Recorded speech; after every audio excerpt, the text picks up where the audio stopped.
Welcome to your daily dose of dividend. Benedict made a request in the comments for Snap-on. Thank you, Benedict, for the suggestion. Let's take a look.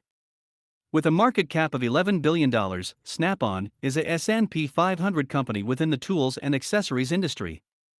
The stock price has overperformed the S&P 500 index over the last 10 years, with dividends reinvested.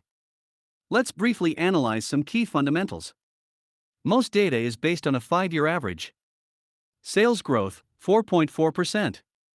Earnings growth, 10.2%.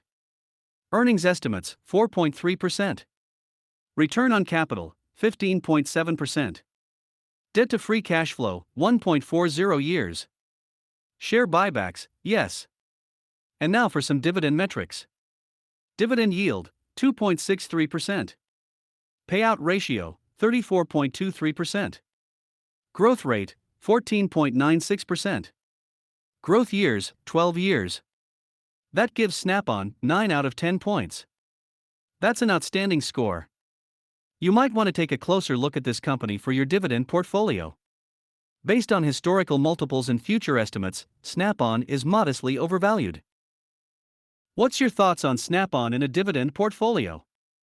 Feel free to make a stock request in the comments regarding future videos. If you found value in this video, please leave a like and welcome back tomorrow for another quick analysis. Have a great day.